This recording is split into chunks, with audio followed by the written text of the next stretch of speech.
Hola, soy Cristina Martín, co-líder del Foro Industria y Logística. Estoy aquí súper bien acompañada por Angélica Nodal y por Anabel María Moser, miembros del Foro de Industria y Logística de GECON. Estamos aquí para discutir y para hablar y para poner datos encima de la mesa sobre un tema que está súper de actualidad, como es la crisis del Mar Rojo.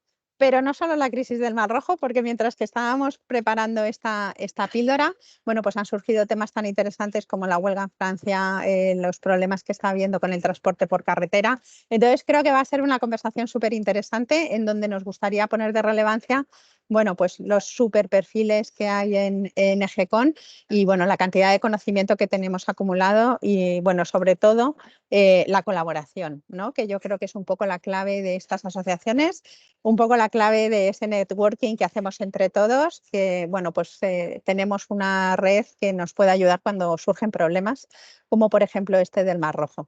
Entonces, bueno, lo primero, yo ya me he presentado, pero doy paso a Anabel, por ejemplo, para que se presente ella. ¿Qué tal, Anabel? Muy bien. Muchas gracias por la invitación. Y bueno, yo soy Anabel Moser.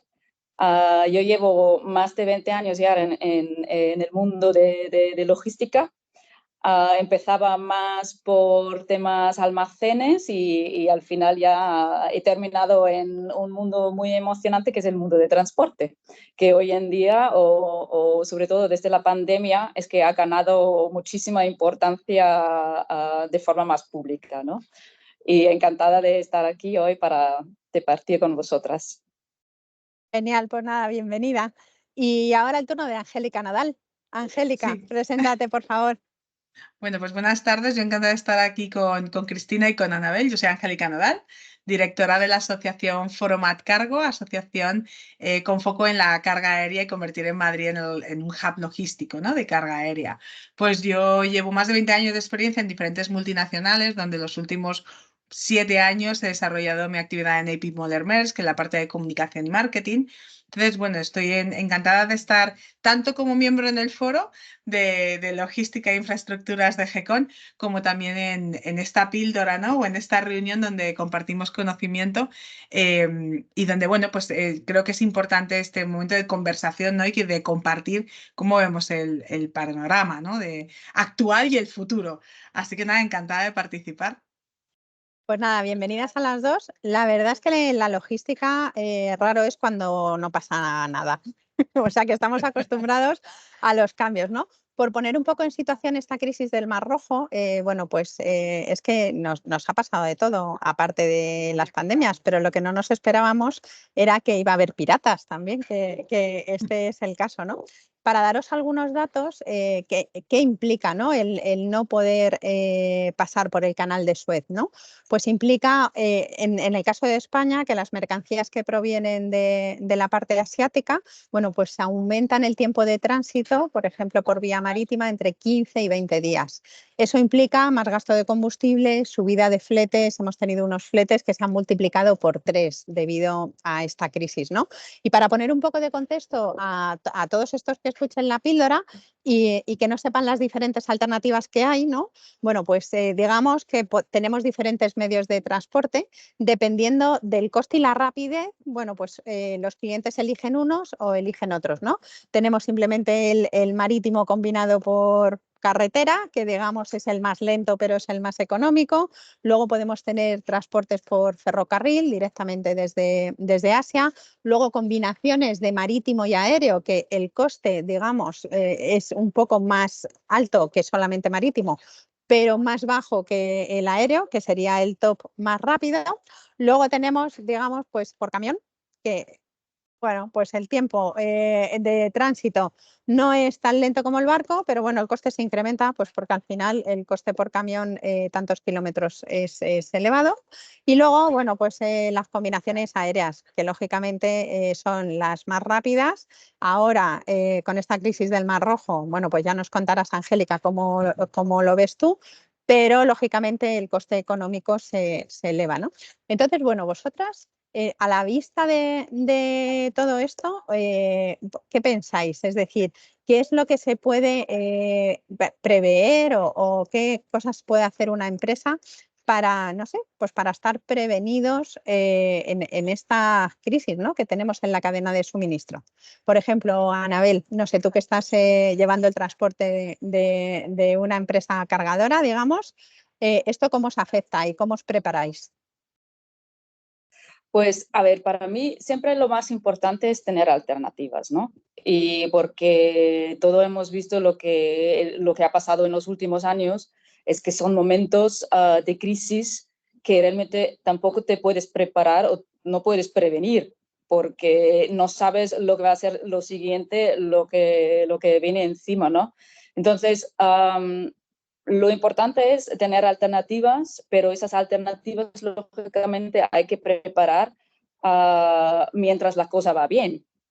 Y eso es un poco lo difícil que tenemos en nuestro día a día, ¿no? Porque si la cosa va más o menos bien, pues entonces no pensamos que nos puede pasar algo como la crisis del Mar Rojo, las guerras, y por eso hay que planificar y preparar las alternativas para esas situaciones, porque muchas veces pensamos que ya hemos visto de todo, pero no es así. Yo creo que los últimos años los han demostrado que efectivamente nos han echado un poco de nuestra burbuja de seguridad, como yo digo, ¿no? Que hemos visto que hay que prepararse a tiempo. Totalmente. La verdad es que, bueno, llevamos unos años un poco movidos e intensos en este sentido y bueno, lo que se ha demostrado es que las cadenas de suministro tienen que ser resilientes y nos tenemos que preparar con anticipación. En tu caso, Angélica, que has estado trabajando en grandes multinacionales, digamos, que son las que ahora están sufriendo esta crisis, ¿cómo lo planteabais? ¿Tenéis algún plan de contingencia? Cuéntanos un poco. Pues yo creo que hasta la pandemia casi nadie tenía un plan de contingencia para cubrir digamos, el impacto tan importante que hubo, ¿no? Lo que pasa es que ahora ya venimos un poquito más curados de espanto.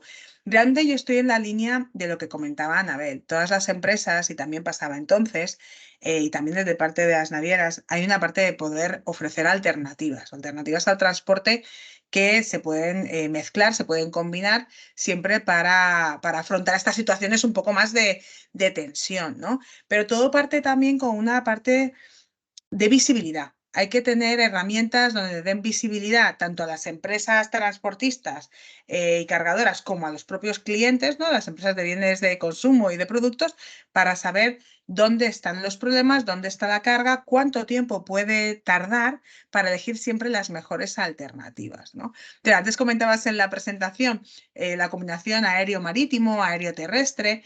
Pues es verdad que a nivel de costes puede ser un poquito más elevado, pero claro, el ahorro en tiempos es un impacto económico que también hay que meter en la ecuación cuando hay estos momentos, ¿no?, de disrupción. Entonces, lo importante para mí es que las empresas cuenten con herramientas de visibilidad para poder realmente saber qué está pasando con su carga y dónde, para saber dónde están los atascos.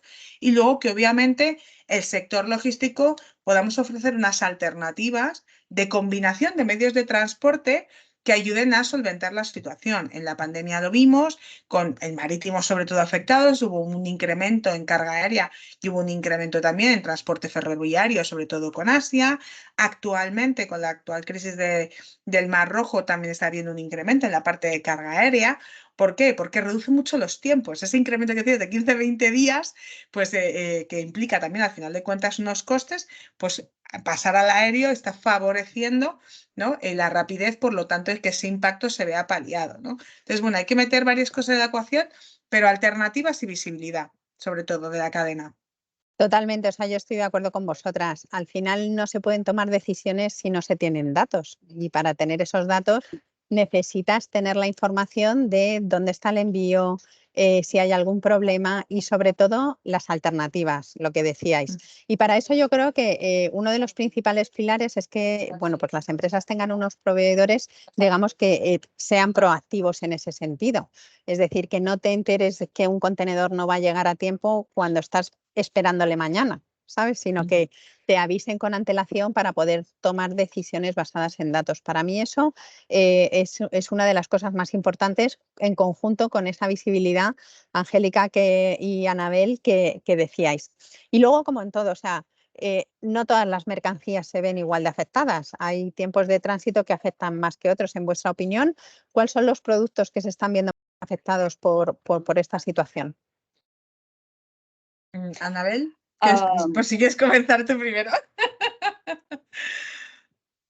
Pues bueno, ¿cuál producto? Pues a ver, yo realmente, yo veo una problemática muy grande ahora mismo en la materia prima que necesitamos, ¿no? Para poder producir. Depende un poco en qué sector estás, pero bueno, es que yo sí que que nos llega la materia prima, pues para mí eso es esencial. Y ahí yo veo el problema muy grande ahora mismo. Y también entiendo que no solamente en la materia prima, sino el incremento de los costes de los fletes sin avisar, al final eso de alguna manera vosotros que repercutiréis en el producto, ¿no? De alguna forma.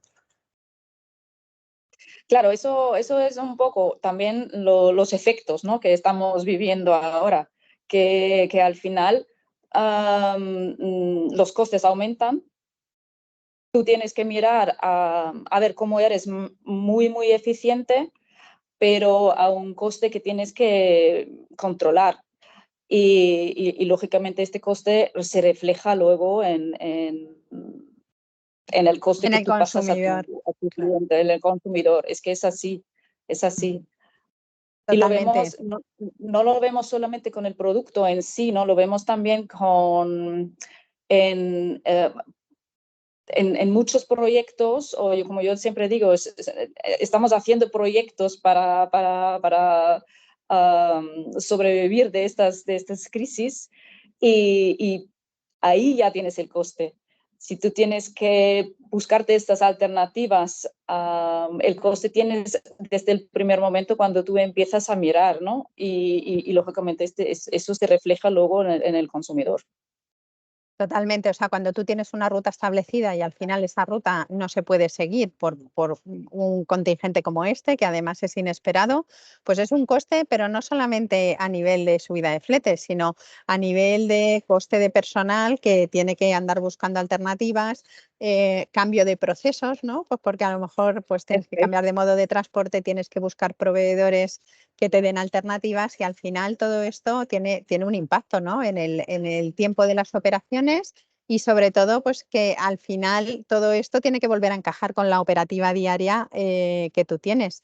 En el caso, Angélica, no solamente del Mar Rojo, sino estamos viendo ahora la huelga en Francia, abren los camiones, tiran las cisternas con vino.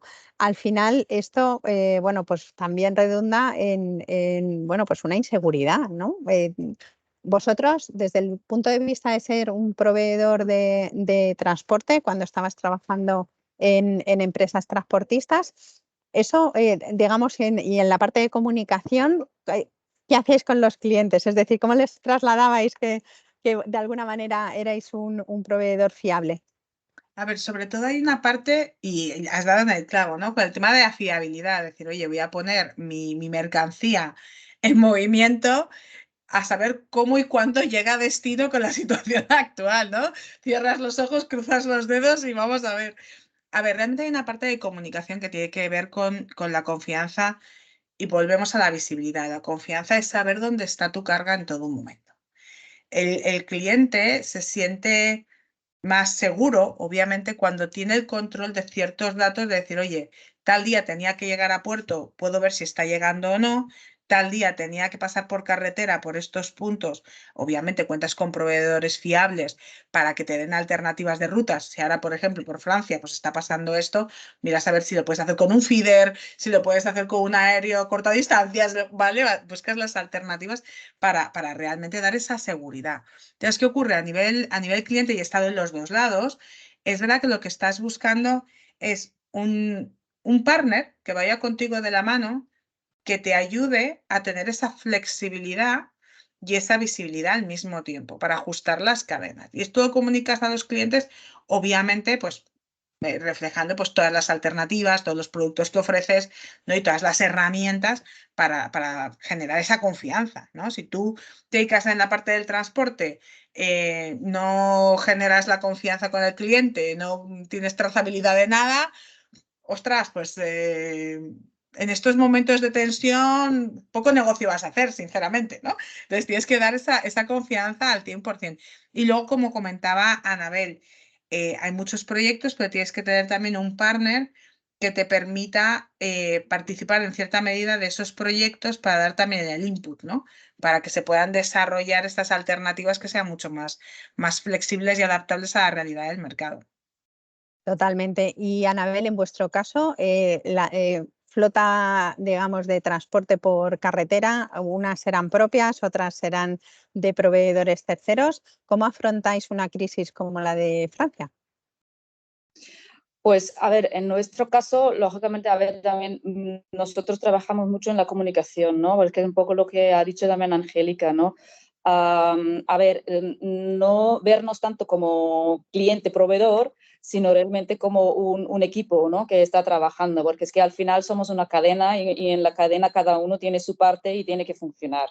Y si falla uno, fallamos todos. Es que yo creo que es un poco lo que tenemos que tener en cuenta. Entonces, nosotros en este caso sí que a ver mucha comunicación con el cliente, pero no solamente para nosotros es el cliente, sino también como trabajamos, como bien dices, con una flota propia, pero también con muchos fidelizados, que al final la flota gestionamos nosotros, pero tenemos muchísimos proveedores. Entonces, esa comunicación también con los proveedores tiene que estar ahí y tiene que funcionar. Entonces, eso cuidamos bastante, porque la visibilidad y tiene que estar ahí, y sobre todo la transparencia. Si pasa algo, pues ha pasado. Es que no intentamos solucionarlo y ya está, ¿no? Y lo que sí que justamente ahora con la huelga ahí en Francia, lo que a mí personalmente me choca mucho es eso, como, porque ya estamos hablando no solamente de daños materiales, sino estamos hablando de vidas. Y lógicamente ahí sí que estamos pensando mucho en los choferes que están ahí en una situación en cierto peligro, y eso lógicamente es un tema que no deberíamos permitir ni como agencia de transporte ni como cliente. Deberíamos permitir una situación así, porque es gente que se mueve por Europa o intenta moverse por Europa para mover nuestra mercancía y al final están ahí dispuestos al peligro en una carretera. Y eso Totalmente. ya llegamos a un tema que deberíamos replantear en la situación, ¿no? La verdad es que la situación de los transportistas por carretera, de los choferes, bueno, pues es tremenda. Cuando te paras a pensar, digamos, estos viajes donde tienen que estar fuera de casa durante bastantes días, hay en muchos países donde no están acondicionados pues, para hacer las paradas y eso, bueno, pues al final el resultado es que faltan choferes. O sea, si analizamos un poco las peticiones de las diferentes asociaciones de transporte por carretera, están intentando impulsar bueno, pues que la gente se una a la profesión, porque los jóvenes pues no quieren ser conductores, ¿no? Y las noticias yo creo que tampoco son demasiado halagüeñas, ¿no? Porque si ven que pasan por Francia y tienen esos problemas, la verdad es que no creo que a ninguno, a la vista de estas noticias, se le pase por la mente el hacerse conductor internacional, ¿no? Pero bueno, esto, digamos, los problemas que estamos teniendo en la parte marítima, los problemas que estamos teniendo en el transporte por carretera. Angélica, a lo mejor esto es una oportunidad para la carga aérea. ¿Cómo lo ves? Pues, a ver, es una oportunidad, obviamente. Lo que sí que estamos viendo es que está habiendo un incremento en el porcentaje de carga aérea, ¿no? Y sobre todo en el caso de España. ¿Por qué? Porque España, y en el caso de Madrid en particular, es una vía muy buena de conexión entre Europa y Asia, también con Latinoamérica y Estados Unidos, ¿no? Nos pasa un poco parecido al puerto de Algeciras, pero en Madrid pasa igual. Tenemos nuestros compañeros de clústeres en Bruselas, en París o en Frankfurt, pero es verdad que Madrid se convierte en un nodo bastante interesante. Entonces, sí que está habiendo un incremento de carga en la carga aérea y como decía al principio, hay una parte que no solo hay que mirar el coste del flete en este caso, hay que mirar el coste integrado del tiempo que la carga aérea ahorra, y más en estas situaciones de crisis donde se alargan los periodos del transporte muchísimo, ¿no? Con el problema del Mar Rojo, porque al final también implica un coste. Es un coste de perder a lo mejor acuerdos comerciales con clientes que están esperando la carga en el punto de destino, etcétera, etcétera. Entonces, permite esa velocidad. Adicionalmente, en el impacto de coste, aunque el flete sí que sea todavía superior, obviamente, al marítimo y demás, en el total del análisis financiero no lo es tanto, ¿no? Y además tiene muy buena conexión. Y además en Madrid en específico estamos haciendo un refuerzo para conseguir aumentar el número de rutas, conseguir aumentar el número de, bueno, el volumen, ¿no?, disponible de carga aérea en el aeropuerto de Madrid, que además con las últimas noticias creemos que está en la buena línea, ¿no? El otro día el consejero de Vivienda, Infraestructura y Transporte de Madrid comentó que se va a crear de cara a 2026 una agencia pública logística en la cual va a haber un peso importante de la carga aérea, la ampliación del aeropuerto, etcétera, etcétera. Bueno, pues sí que nos está dejando ver bueno, que la industria va a ir creciendo y va a ir cogiendo tracción también, ¿no? Y más específicamente en el caso de Madrid. Pero sí, obviamente, lo vemos. Es que es la alternativa que ahora mismo es la más factible, ¿no? Entonces este incremento está ahí. Totalmente. Bueno, y ya para terminar, porque hablando nos hemos quedado sin tiempo, ¿cuál podrían ser las enseñanzas que extraemos, ¿no?, de estos momentos de estrés que vivimos en las cadenas logísticas y sobre todo, bueno, pues para prepararnos de cara al futuro? ¿Cuáles serían como los tips o consejos que daríais vosotros a los que nos estén escuchando sufriendo este problema para, pues eso, pues para intentar prepararte de alguna manera y que cuando pase lo que quiera Dios que pase, que vete tú a saber qué es, después de la pandemia y los piratas del Mar Rojo, pues que estemos preparados. Anabel. Pues, a ver, para mí lo principal es, sobre todo para hacer las cosas mejor, lo principal es, en primer lugar, tenemos que reconocer que algo hemos hecho mal. O mejor dicho, que algo no nos ha salido tan bien, ¿no? Entonces, esa reflexión yo creo que es lo primero lo que hay que hacer siempre. Y seguramente, a ver, yo veo mucha mejora en tema de tecnología, así que yo creo que ahí es un punto en que hay que trabajar mucho, porque la tecnología al final vamos a tener cada vez sistemas más inteligentes, más autosuficientes, y sobre todo también con esos sistemas vamos a tener la información, como hemos hablado antes, y datos de tiempo real. Y así nos podemos adelantar a ciertas situaciones de crisis. Eso para mí, por un lado. Pero luego, por otro lado, para mí, yo siempre digo, la base realmente para poder afrontar cualquier tipo de problemas o crisis es la gente. Entonces, porque la tecnología nos acompaña, pero lo importante es que tú te has hecho un equipo estable y que tiene compromiso, que tiene ganas de resolver problemas y sobre todo de gestionar situaciones difíciles. Y porque para mí no hay cosa mejor que saber que tienes personas a tu alrededor que te dan esa seguridad porque sabes que puedes contar con ellos. Y entonces eso es para mí, son los puntos, por un lado la gente y por otro lado la tecnología, que son los dos pilares para mí para afrontar y mejorar situaciones. Totalmente de acuerdo. Al final la tecnología sin personas no va a ningún sitio.